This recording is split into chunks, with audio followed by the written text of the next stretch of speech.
Avez-vous déjà entendu parler de Philippe?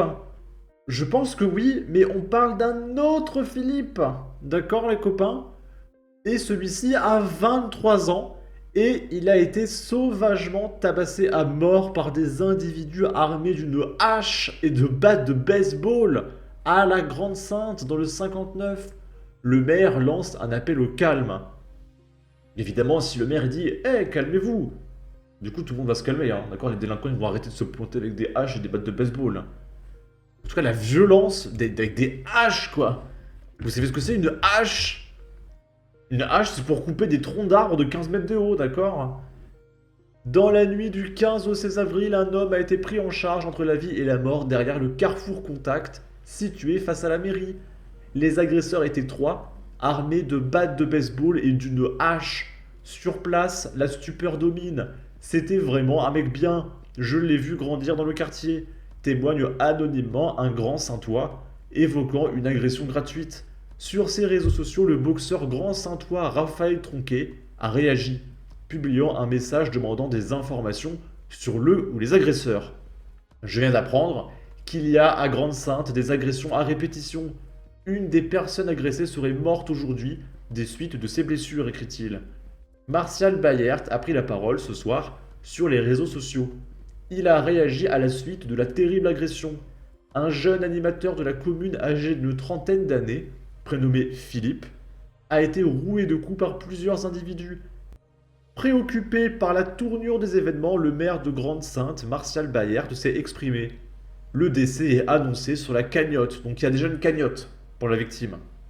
C'est avec une profonde et infinie tristesse que nous partageons la nouvelle du décès de notre fils, notre frère, notre ami, Philippe. Philippe était un jeune homme de 23 ans. Il travaillait dans un centre socio-éducatif, il était honnête, généreux, plein de vie, toujours souriant et prêt à aider les autres. Et du coup, Philippe laisse derrière lui, alors je sais pas si c'est une fille ou un bonhomme, mais vu cette tenue, j'ai envie de dire un bonhomme, un petit bonhomme de 3-4 ans, les copains. Évidemment, la LFI ne va pas réagir, hein, parce que je pense que vous voyez le profil, il a pas fait de refus de tempérer, il a tué personne, il roulait pas à bord d'une voiture volée, donc forcément, pourquoi la LFI le soutiendrait? Bon, évidemment, toutes nos pensées à la famille. Quand donc ce pays qui naguère était la France va cesser d'être un coupe-gorge? Remettons déjà une véritable justice. Appel au calme pour quelle raison? Un appel au calme, un appel pour leur faire des choses que je ne peux pas dire sur YouTube, oui. Hashtag francocide, un autre francocide.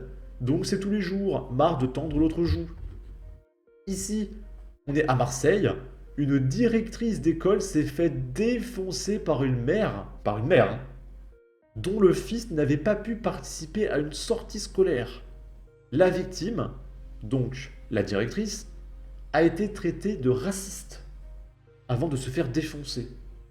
Parce que je vous rappelle que pour les gauchistes, à partir du moment où tu es très très méchant, on peut te faire tout ce que tu veux.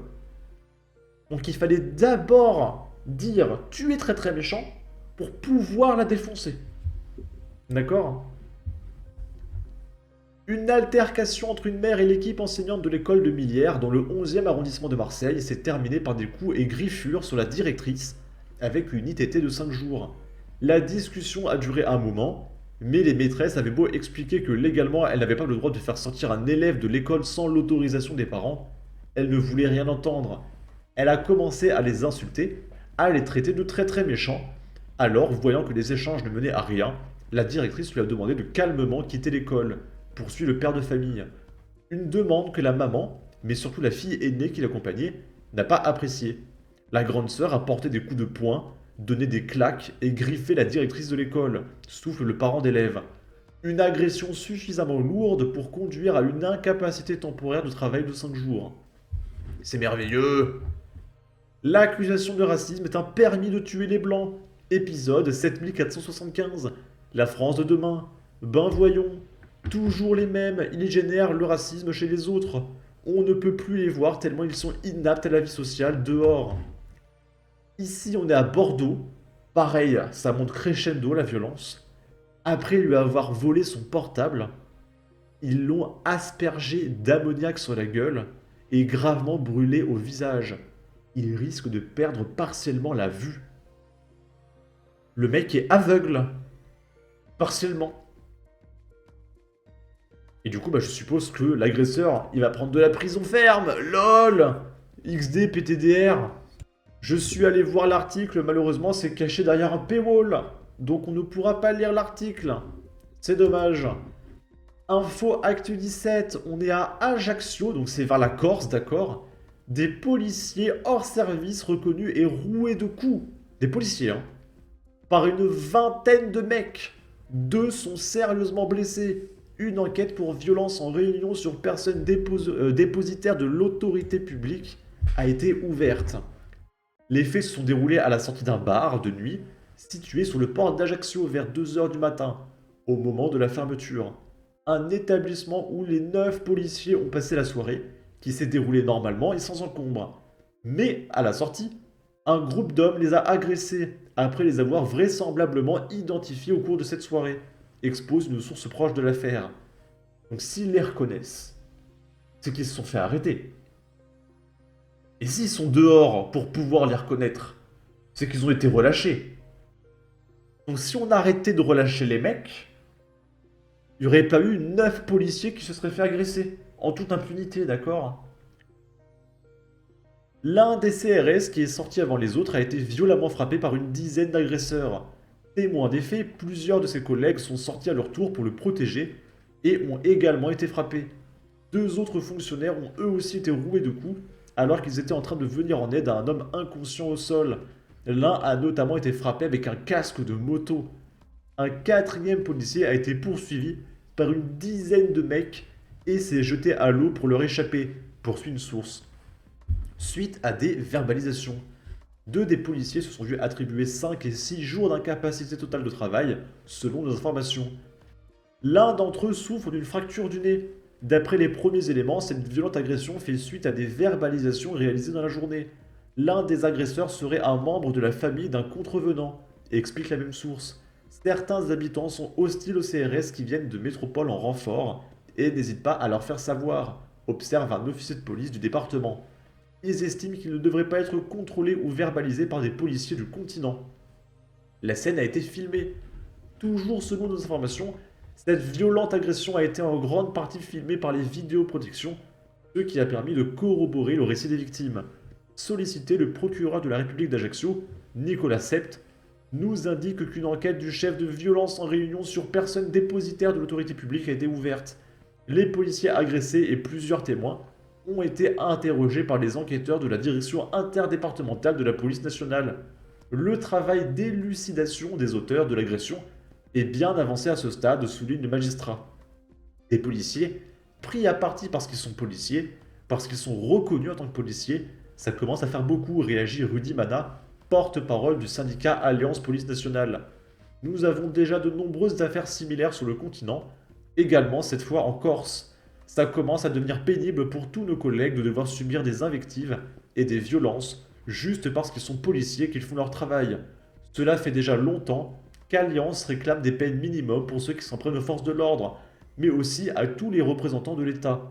Une peine de 6 mois de prison minimum pour les coupables, ça serait peut-être une loi qui permettrait de calmer les ardeurs de ces individus, qui pensent que c'est gratuit de s'en prendre à des forces de l'ordre. Sauf que, en France, toutes les peines inférieures à 1 an ne sont pas exécutées. Donc ça sert à rien, une peine de 6 mois. Ce qu'il faut, c'est une peine de 1 an. Et encore 1 an pour avoir défoncé un flic? Mais pour moi, c'est 10 ans. Moi, au pouvoir, s'en prendre un policier, c'est 10 ans. En Chine, s'en prendre un policier, c'est peine de mort. Hein.